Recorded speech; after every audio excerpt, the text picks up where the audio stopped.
Hello, everyone, and welcome to For the Agenda. My name is Huang, and today we are going to be talking about the new Halloween movie, Halloween Kills. Now, listen, I've seen the hate online. I saw this on Thursday. I gave myself time to absorb everything, enjoy what I saw. I saw the critiques online. There were people saying they hate this movie, there are people saying outright they love this movie. So I took everything in, I read everything I needed to read. And overall, I love this movie. I give this 5 out of 5 stars. I can admit that this was a great movie for me, and I'm going to explain why I gave a biased 5 out of 5. So here's the thing. So I've been waiting for this since I saw the first film, the first reboot film from 2018. I was ready for this because I saw where they were going with this film. So the more I think about this film, actually, the more I appreciate it and what it tried to do. And honestly, this film was my most anticipated of 2020. Then it got pushed back. So it became my most anticipated of 2021. And I was happy. I got everything I wanted, got everything I needed, and I'm going to talk to you about it today. So, first off, is Halloween Kills scary? I think so. I sometimes don't look away in horror films. I have a pretty good ability to tolerate a lot of scenes, but here there's a lot of gore, and I had to look away a couple of times. And I also have this phobia of things going into eyes, any kind of object, and that happened here, so obviously I had to look away. But Michael Myers here is more cutthroat than I think he's ever been. Now, granted, I have not seen the Rob Zombie versions. I do not want to see the Rob Zombie versions. I saw once this clip on TV, flipping the channels, of one of those films, and I was not impressed. I did not like what I was seeing, and quite frankly, I changed the channel right away. I lasted like about a minute, and ever since then, I just knew I didn't want to watch those films. And then I saw what happens more or less through Wikipedia plot lines, and I was like, yeah, I made the right decision. I wasn't gonna like it. While it is a scary movie, I feel a lot of the complaints were that it's not exactly a fun movie, which sometimes these slasher films have. They're supposed to be more campy, they're supposed to be more entertaining, but that's not what you get here. Here, there are some scenes that are genuinely enjoyable for a slasher film. However, it does act more as an intellectual slasher film. What do I mean by that? You have a more conscious killer who strategizes instead of just going for whoever's in front of them. So basically, this reboot slasher film is going to make you question what you know about slasher films because it's going darker. It's throwing away some of the rules. For example, everyone is eligible. In this film specifically, they're not relying on a lot of archetypes. You see maybe one or two couple here and there, but you don't rely on the typical archetypes that say the 1978 film, you can argue, used a lot of. You have the final girl element here, and that was, I feel, used pretty well and also sidelined, but I understood why they made that decision. Speaking of which, the kills in this film, it's brutal out here. It's brutal. It's gory. It's grotesque, gory, and some scenes downright cruel. I personally feel the kills, while they up the ante, some may be considered as too gratuitous to be enjoyed.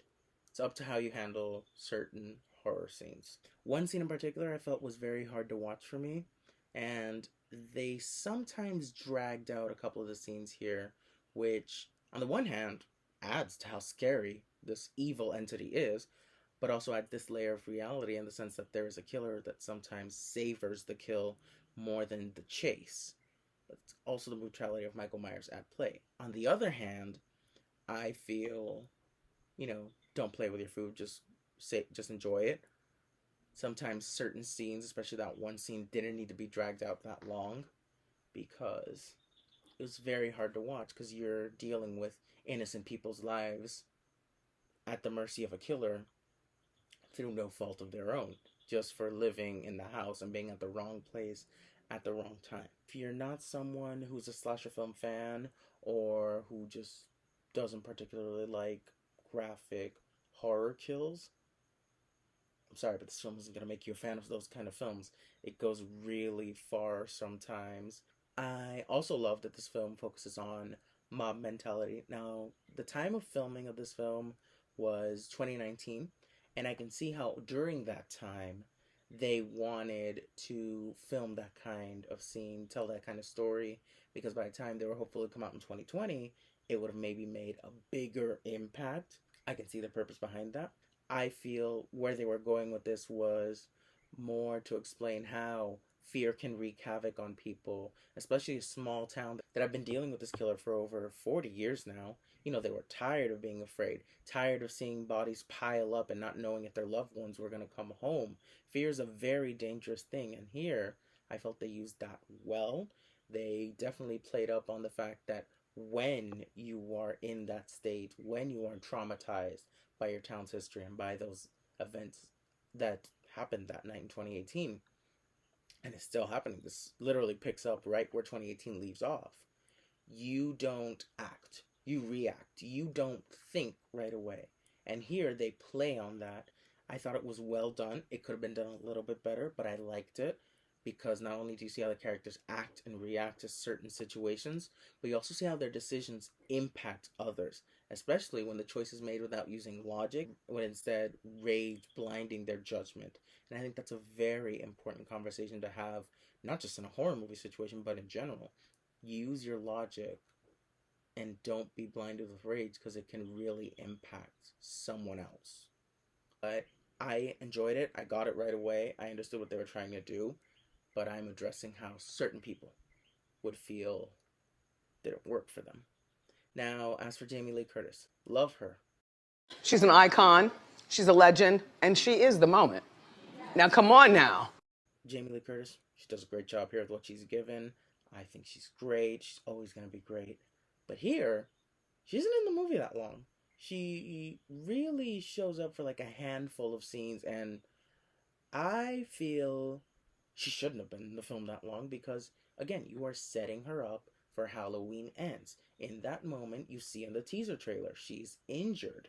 Of course she has to take care of that injury. We want her to be the badass who can just go off and fight, but Laurie here has to realize her mortality. She is the final girl who overcame a serial killer 40 years ago. But Laurie is meant to realize that she escaped the killer once. She got away again and beat him, technically, in 2018. But now she came off with a wound that was quite deep and quite serious.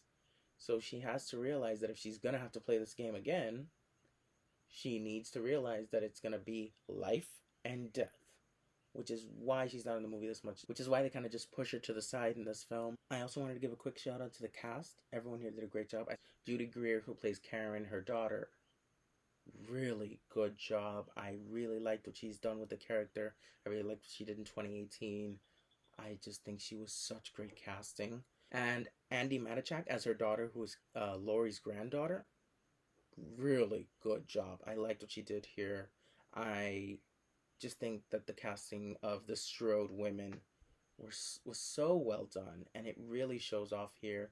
Yes, they are sidelined a bit in this film, but there's a reason for it, and you see it throughout the film.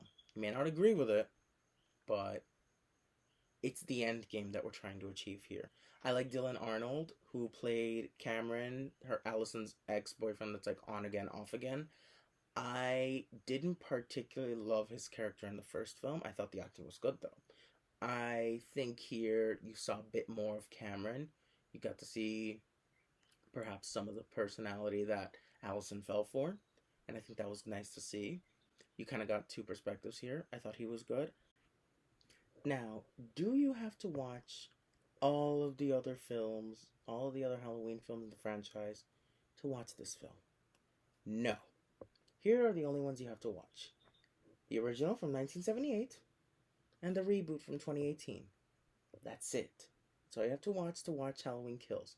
Halloween 2018 basically got rid of all of those sequels, and the Rob Zombie films, they just don't count for this. So you really just have to watch those two films, and you'll be good to go. Pay close attention to those films, because certain details show up in this film. And after that, just enjoy it. As of right now, they're not on streaming services. I believe you have to rent them. And if you own them, better yet. Now, is this the best Halloween film? Absolutely not. Not even close. No. I have not seen the other sequels yet. I know I'm going to. I know there's one that's really bad. Again, I'm not saying the Rob Zombie films. Just the other ones that were good until 2018 said none of those are necessary. But no. This is not the best Halloween film. In fact, 1978 and 2018 remain superior. But I think this can be something you can enjoy. I feel this was more the return to theaters after a very long pandemic. They definitely capitalized on that.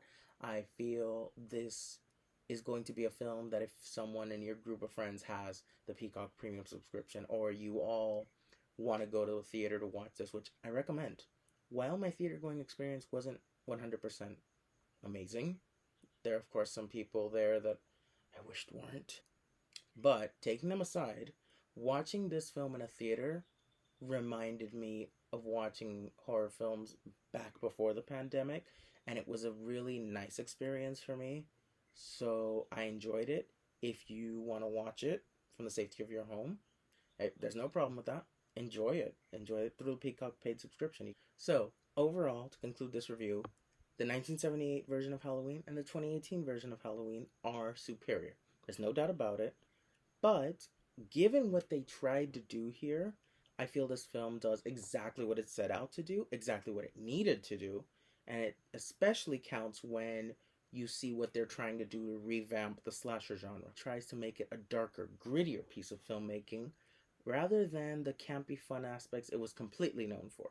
You still see some of that here, but they are focusing on this darker storytelling to make it feel more real, to give you a more cutthroat killer. And I personally enjoyed that. Oh, this film won't be for everyone. I'm aware of that, and I feel a lot of people should take this into consideration before they watch it. If you like slasher films, if you like horror films, you might enjoy this. If you have high expectations going into this, lower them a little bit, because I feel everyone was expecting what we're going to get from Halloween Ends to happen now, or they were just expecting guns a-blazing right out the gate with this film. And I get some of the critiques. Like I said, I get some of them. I would personally recommend it. Again, if you like slasher films, if you like horror films, if you're looking to have a good time this Halloween season, just go for it. Enjoy it. See if you like it or not. If you can watch it in a theater, which, like I said, I recommend. But do it where you feel comfortable. If it's in a theater, if you're ready to go back there, or if you want to watch it at home. It's on Peacock, the premium subscription. It's not with the free subscription. You gotta pay for it. But I do think it's worth your time if you enjoy this kind of film.